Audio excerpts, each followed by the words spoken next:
November 10-ന് ഡൽഹിയിലെ ചെങ്കോട്ടയ്ക്ക് സമീപമുണ്ടായ car bomb സ്ഫോടനം രാജ്യത്തെ വീണ്ടും ഞെട്ടിച്ചിരിക്കുകയാണ്. 12 പേരുടെ ജീവൻ കവർന്നെടുക്കുകയും നിരവധി പേർക്ക് പരിക്കേൽപ്പിക്കുകയും ചെയ്ത ഈ ദുരന്തം സ്ഫോടനത്തിനുപയോഗിച്ച രാസവസ്തുക്കളെക്കുറിച്ചും സാധാരണ വ്യവസായ ആവശ്യങ്ങൾക്കുള്ള ഒരു പദാർത്ഥം എങ്ങനെ ഒരു വിനാശകാരിയായി മാറുന്നു എന്നതിനെക്കുറിച്ചുമുള്ള ചോദ്യങ്ങൾ ഉയർത്തുന്നു. അധികൃതരുടെ പ്രാഥമിക സംശയം ഖനന നിർമ്മാണ മേഖലകളിൽ സാധാരണയായി ഉപയോഗിക്കുന്നതും എന്നാൽ ഭീകരപ്രവർത്തനങ്ങളിൽ വ്യാപകമായി ദുരുപയോഗം ചെയ്യപ്പെടുന്നതുമായ അമോണിയം നൈട്രേറ്റ് ഫ്യുവൽ ഓയിൽ എന്ന സംയുക്തത്തിലാണ്. ഫരീദാബാദിൽ നിന്ന് ഈ രാസവസ്തു അടങ്ങിയ ശേഖരം കണ്ടെടുത്തതോടെ നിയമപരമായി ലഭ്യമാകുന്ന വളമായി ഉപയോഗിക്കുന്ന രാസവസ്തുക്കൾ സൈനിക നിലവാരമുള്ള RDX പോലുള്ള സ്ഫോടക വസ്തുക്കളുമായി താരതമ്യം ചെയ്യുമ്പോൾ എത്രത്തോളം അപകടകാരിയാണ് എന്നതിലേക്ക് അന്വേഷണങ്ങളുടെ ശ്രദ്ധ തിരിയുകയാണ്. അമോണിയം നൈട്രേറ്റ് എന്നത് വെളുത്ത നിറത്തിലുള്ളതും മണമില്ലാത്തതുമായ ഒരു ക്രിസ്റ്റൽ രൂപത്തിലുള്ള സംയുക്തമാണ്. പ്രാഥമികമായി ഇത് കാർഷിക വളമായിട്ടാണ് ഉപയോഗിക്കുന്നത്. ഇതിന്റെ ദ്വന്ദ്വ സ്വഭാവമാണ് ഇതിനെ ഇത്രയധികം ശ്രദ്ധേയമാക്കുന്നത്. ശുദ്ധമായ രൂപത്തിൽ അമോണിയം നൈട്രേറ്റ് ഒരു സ്ഫോടക വസ്തുവായി കണക്കാക്കപ്പെടുന്നില്ല. മറിച്ച് ജ്വലനത്തിന് ഓക്സിജൻ നൽകുന്ന ഒരു ഓക്സിഡൈസിംഗ് ഏജന്റ് മാത്രമാണ് ഇത്. എന്നാൽ ഡീസൽ, മണ്ണെണ്ണ തുടങ്ങിയ ഇന്ധന സ്രോതസ്സുകളുമായി ഇതിനെ സംയോജിപ്പിക്കുമ്പോൾ അത് അൻഫോ എന്ന സ്ഫോടക വസ്തുവായി മാറുന്നു. ഈ മിശ്രിതം ഒരു ഡെറ്റനേറ്ററിൽ ഉപയോഗിച്ച് ജ്വലിപ്പിക്കുമ്പോൾ അമോണിയം നൈട്രേറ്റ് ഓക്സിഡൈസായും ഇന്ധനം ജ്വലന ഘടകമായും പ്രവർത്തിച്ച് വലിയ അളവിൽ വാതകവും താപവും പുറത്തുവിട്ട് അതിശക്തമായ സ്ഫോടനം സൃഷ്ടിക്കുന്നു. സൈനിക നിലവാരമുള്ള സ്ഫോടക വസ്തുക്കളുമായി താരതമ്യം ചെയ്യുമ്പോൾ അൻഫോ ഒരു നോൺ ഐഡിയൽ സ്ഫോടക വസ്തുവായിട്ടാണ് കണക്കാക്കപ്പെടുന്നത്. കാരണം അതിൻ്റെ രാസപ്രവർത്തന വേഗത കുറവാണ്. തൽഫലമായി ഉണ്ടാകുന്ന ഷോക്ക് വേവിന് സൈനിക സ്ഫോടക വസ്തുക്കളുടെ അത്രയും തീവ്രത ഉണ്ടായിരിക്കില്ല. എന്നിരുന്നാലും ഇതിൻ്റെ ലഭ്യത, കുറഞ്ഞ ചെലവ്, കൈകാര്യം ചെയ്യാനുള്ള എളുപ്പം എന്നിവ കാരണം ഇത് ലോകമെമ്പാടുമുള്ള ഖനനം, ക്വാറി പ്രവർത്തനങ്ങൾ, വൻകിട നിർമ്മാണങ്ങൾ എന്നിവയിൽ ഏറ്റവും പ്രചാരമുള്ള വ്യാവസായിക സ്ഫോടക വസ്തുവാണ്. ഒരു പുഷ്പിക്കുന്ന പഞ്ഞിമിഠായി പോലെ കാഴ്ചയിൽ നിരുപദ്രവകാരിയായി തോന്നാമെങ്കിലും ശരിയായ സാഹചര്യത്തിൽ ഇത് ഭീകരമായ നാശം വിതയ്ക്കാൻ കഴിവുള്ളതാണ്. ഭീകരവാദ ഗ്രൂപ്പുകൾ അൻഫോയെ ആശ്രയിക്കുന്നതിൻ്റെ പ്രധാന കാരണം അതിൻ്റെ നിയമപരമായ ലഭ്യതയും സാമ്പത്തികപരമായ നേട്ടവുമാണ്.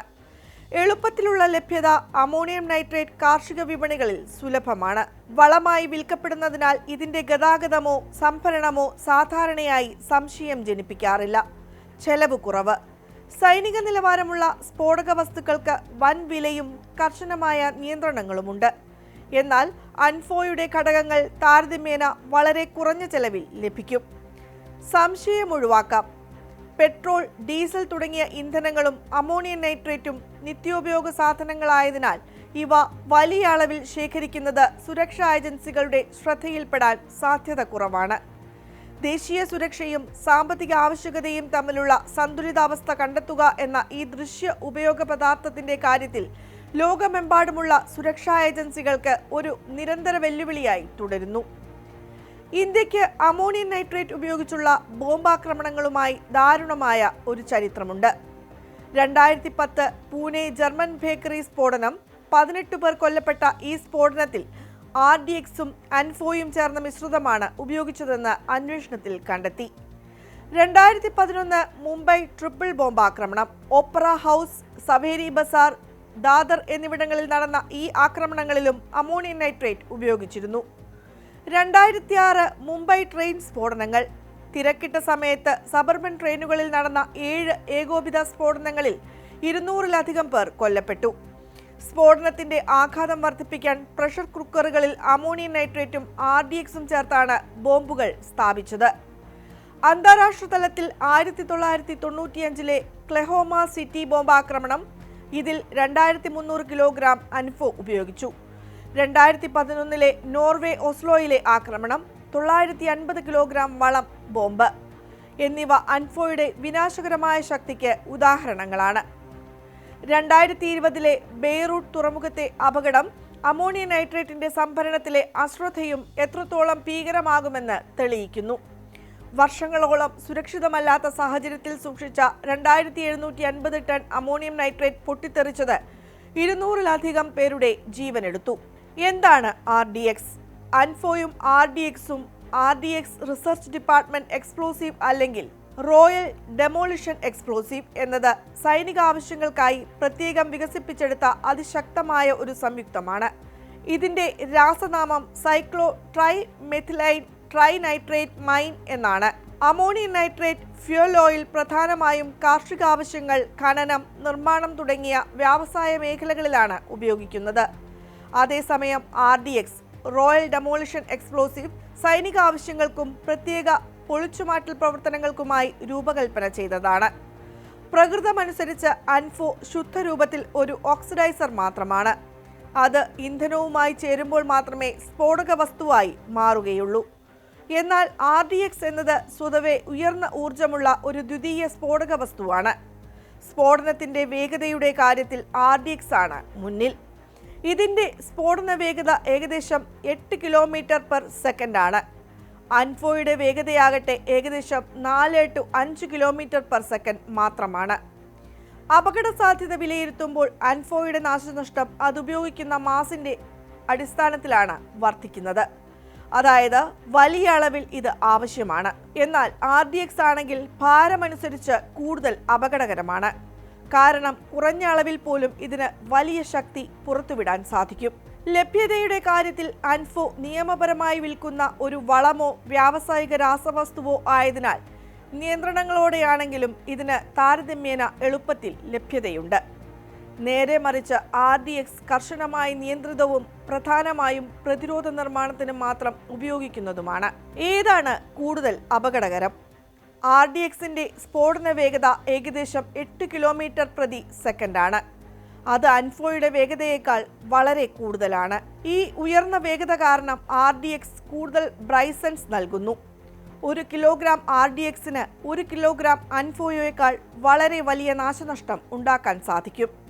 അതിനാൽ ഭാരമനുസരിച്ച് RDX ആണ് കൂടുതൽ അപകടകാരി. എങ്കിലും അൻഫോയുടെ വിനാശകരമായ ശേഷി അതിൻ്റെ അളവനുസരിച്ച് വർദ്ധിക്കുന്നു. വൻതോതിൽ ഉപയോഗിക്കുമ്പോൾ അൻഫോയ്ക്ക് RDXനോട് കിടപിടിക്കുന്ന നാശം വിതയ്ക്കാൻ കഴിയും. അതിനാൽ അൻഫോ എന്നത് ലഭ്യതയും അളവും അടിസ്ഥാനമാക്കിയുള്ള ഭീകരപ്രവർത്തനങ്ങൾക്കും RDX എന്നത് കൃത്യതയും ശക്തിയും വേണ്ട സൈനിക പ്രവർത്തനങ്ങൾക്കും മുൻഗണന നൽകുന്നവയാണ്. ഇന്ത്യയിൽ 45% കൂടുതൽ അമോണിയം നൈട്രേറ്റ് അടങ്ങിയ മിശ്രിതങ്ങളെല്ലാം 1884 സ്ഫോടക വസ്തു നിയമപ്രകാരം സ്ഫോടക വസ്തുക്കളായിട്ടാണ് തരംതിരിക്കുന്നത്. 2012 2021 ഭേദഗതി ചെയ്ത നിയമങ്ങൾ ഉൽപാദനം, ഇറക്കുമതി, കയറ്റുമതി, ഗതാഗതം, സംഭരണം എന്നിവയ്ക്ക് കർശന വ്യവസ്ഥകൾ ഏർപ്പെടുത്തിയിട്ടുണ്ട്. ലൈസൻസ് ഉള്ളവർക്ക് മാത്രമേ ഇത് കൈവശം വയ്ക്കാനോ വിൽക്കുവാനോ സാധിക്കൂ.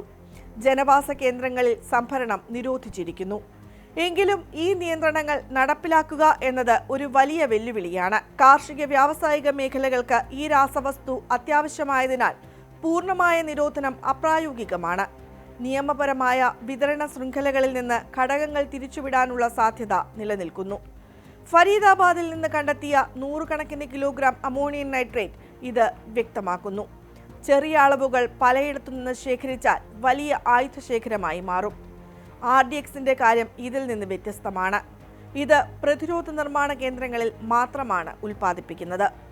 എന്നിരുന്നാലും അൻഫോയുമായി RDX സംയോജിപ്പിക്കുമ്പോൾ അൻഫോയുടെ വിനാശകരമായ ശക്തി വർദ്ധിക്കുകയും ഭീകരർക്ക് കൂടുതൽ മാരകമായ സ്ഫോടനങ്ങൾ സൃഷ്ടിക്കാൻ സാധിക്കുകയും ചെയ്യുന്നു. ഡൽഹി സ്ഫോടനം വീണ്ടും ഒരു സുപ്രധാന ചോദ്യം ഉയർത്തുന്നു. കാർഷിക വ്യാവസായിക ആവശ്യങ്ങൾക്ക് അത്യന്താപേക്ഷിതമായ ഒരു വസ്തുവിന്റെ ദുരുപയോഗം തടയാൻ രാജ്യങ്ങൾ എങ്ങനെയാണ് സാമ്പത്തിക സ്വാതന്ത്ര്യത്തിനും ദേശീയ സുരക്ഷയ്ക്കും ഇടയിൽ ഒരു പാലം പണിയേണ്ടത്? നിയമപരമായ നിയന്ത്രണങ്ങൾക്കപ്പുറം വിതരണ ശൃംഖലയുടെ തത്സമയ നിരീക്ഷണവും വ്യക്തിഗത വിൽപ്പനയുടെ സമഗ്രമായ ട്രാക്കിങ്ങും ഇനിയുള്ള കാലത്ത് അനിവാര്യമായി വരും. അമോണിയം നൈട്രേറ്റിന്റെ 2 മുഖമുള്ള വാളിനെ നേരിടാൻ നമ്മൾ നിയമപരമായ ശ്രദ്ധയും സാങ്കേതിക നിരീക്ഷണവും പൊതുജാഗ്രതയും ഒരുമിച്ച് പ്രയോഗിക്കേണ്ടതുണ്ട്.